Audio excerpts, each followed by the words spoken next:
Well, we had a town election, which is always an interesting experience, but it shows that our population is engaged in the process. Bridget won in a very tightly contested race, which is also a good thing. It means that the council got to hear from a lot of our residents about the importance of democracy and keeping the council accountable for the decisions we make. So that's all good.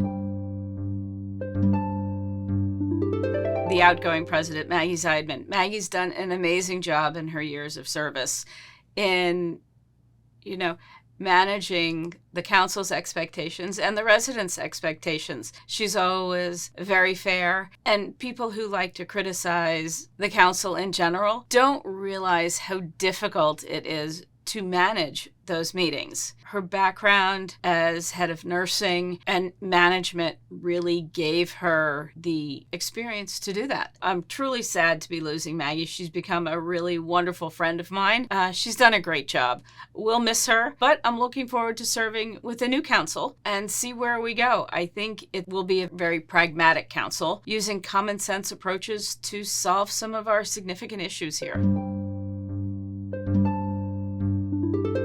Phipps Ocean Park is a really exciting project, and I think we're going to be really lucky in the next few days. We're going to actually have the ribbon cutting, groundbreaking, to start the project. What an amazing gift that the Preservation Foundation is providing to the town. I think it's going to be exciting. Along with Phipps Ocean Park is coming the renovations of those Phipps Ocean tennis courts, which will be helpful, well needed for the residents of the South End. It's a lovely facility, but it needs a little help at the moment, and the town's going to give it to them. I think everybody will see some remarkable progress. The roof is on. That will allow them to sort of pick up the pace. I was assured that they would be finished and the firefighters would be in January of 2025. I have to say that's actually faster than I thought it would be. The fire department is now providing AEDs to residents through the generosity of the Police and Fire Foundation. I know some people are scared about having an AED in their house, but they will come out and train you how to use it. I think it's just such an amazing service. AEDs are proven to save lives, and that's our goal. Knowing how to do CPR. If you don't have an AED, I'd encourage our residents to find someone to teach you how to do CPR, and I know that Sean Baker and the team at Fire Rescue will absolutely help you with that. Let's talk about undergrounding. Well, it's exciting that they're actually pulling the poles in 4 North. And it's coming because we're in Midtown now. It makes the traffic feel worse than it actually is. But it's really coming along. They're looking for completion season of 28-29. The good news is that the marina is doing so incredibly well that the extra revenue from the marina is going to cover some of the overages on undergrounding. The council made it very clear to staff that we would not go back to the residents to ask for more money. We won't do that. It's a promise we made to them, and we're happy with that promise. We will find other ways to pay for the rest of the project.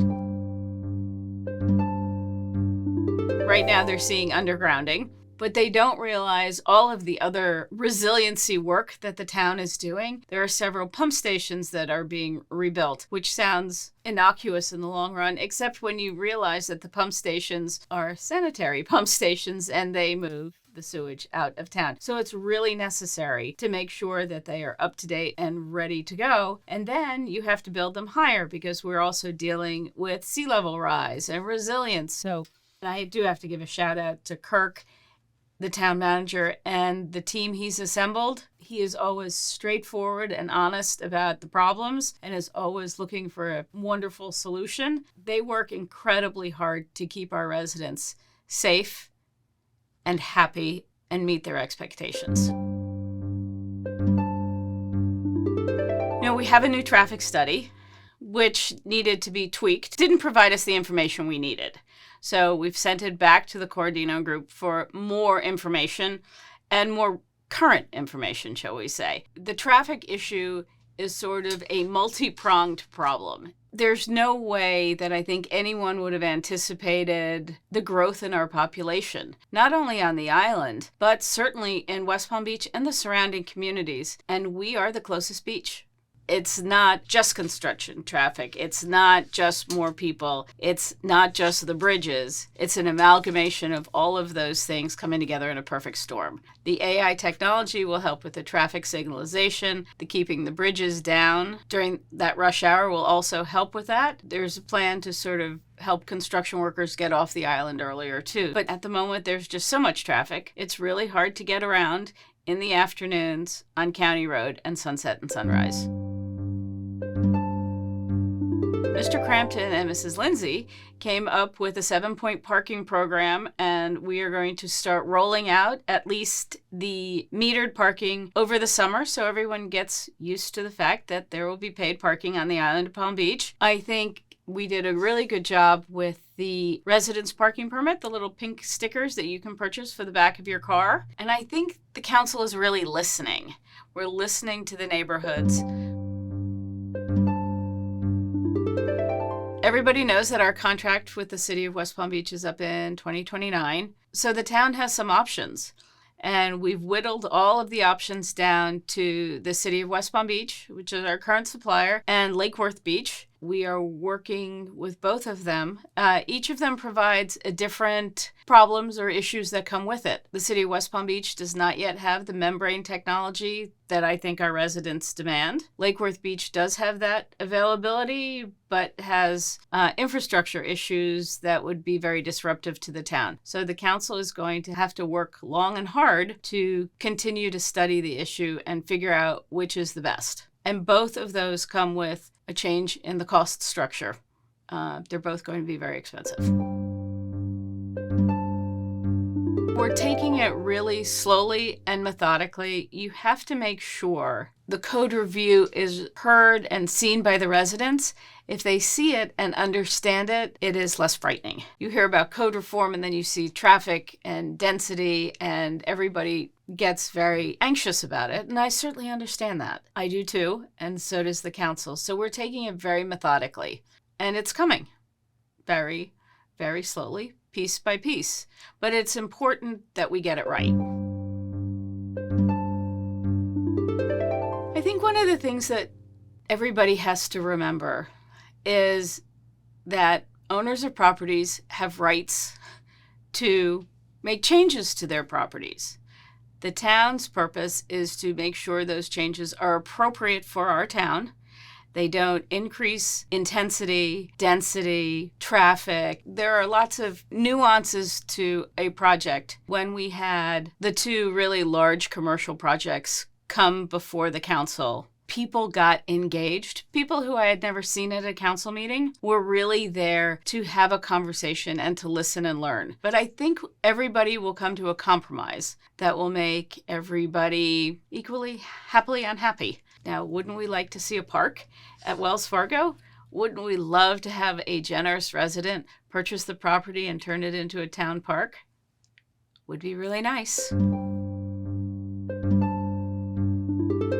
To sign up for town alerts on the town website, which has been redone this year. The town manager's office has rearranged that to make it much more user-friendly, so I'd want residents to really sign up for that. I would encourage them also to get engaged with the Civic Association and other organizations, the Citizens Association, their churches, their synagogues, meet their neighbors, learn what it means to live in the town of Palm Beach.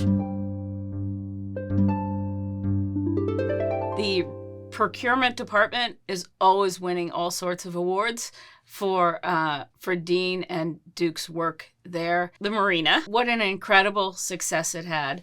Last year, its occupancy rate was 84%. This year, 90%. And we won a Marina Dockage Building and Growing Award, which is a national award, and also won the 2023 Marinas.com Boater's Choice winner. So everything that was done in the marina to build it better and to redo the park and make it beautiful, the statistics and the awards are showing how successful it was.